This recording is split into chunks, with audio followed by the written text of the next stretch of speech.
You guys had a 16-point lead at one point, I think. What went wrong the rest of the way? I thought things went wrong before we had this 16-point lead. It's free throws, 46 free throws for them, 15 for us. That's free points for them, and every time they're shooting a free throw, we're taking the ball out of the net and having to execute our half-court offense, and the game's not flowing. So it's just really hard to win an NBA game by giving up 46 free throws. Even when we were up 16 mid-third, it didn't feel solid to me because we were giving up layups left and right, fouling. So you could feel it. You could feel it, and I give them credit. I mean, we're going to take everybody's best shot, and we got their best shot tonight, and they played great. So we got to bounce back. It's been a tough trip. We got one more game, and we got a lot of work ahead. We've talked about the fouling a couple times as a problem. I'm sorry? We talked about fouling as a problem Yeah. a couple times. Now, what needs to happen for those to start dialing down? Besides stop fouling? Yeah. The mentality has to kick in at some point. I think we had 3 fouls in the first few minutes. So this isn't a case of our, new guys, or young guys fouling. It's everybody. Steph had a reach early on. Once you start to foul, now every single one, it starts to snowball.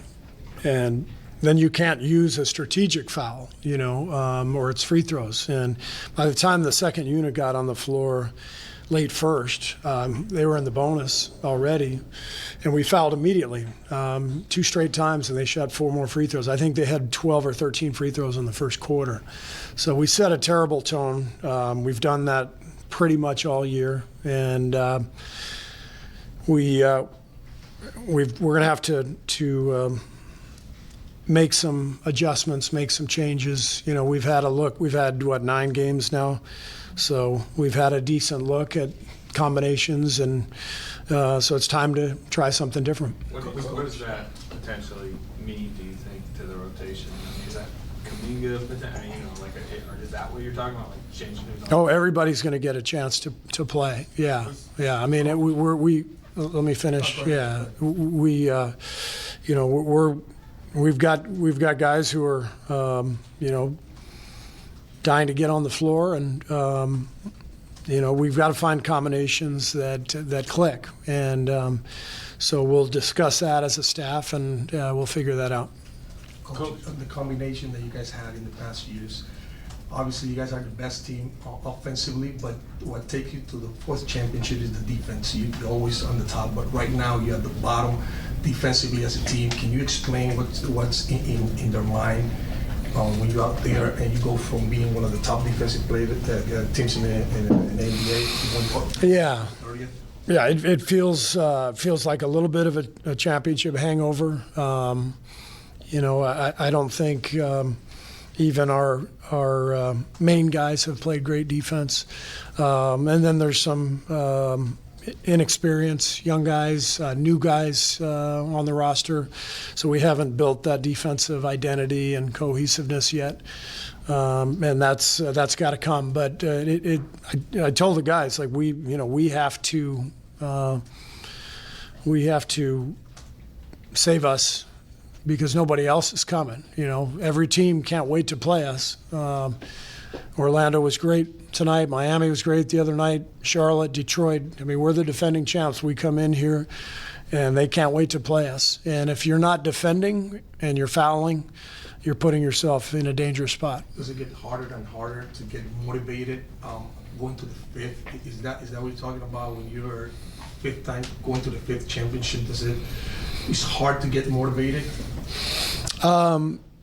These guys, Steph and Clay and Draymond, Loon, they are natural-born competitors. So they're going to find it, and maybe losing all these games will be the spark that we need to get us going. Coach, that last play where Clay took the last shot, that was the play that you had prepared for the final play? Well, they double teamed Steph, and Steph made the right play. He got the ball out of his hands on the double, and then Clay tried to free himself up. I think he took one dribble and pulled up and shot that floater. Not an easy shot, but Steph made the right play.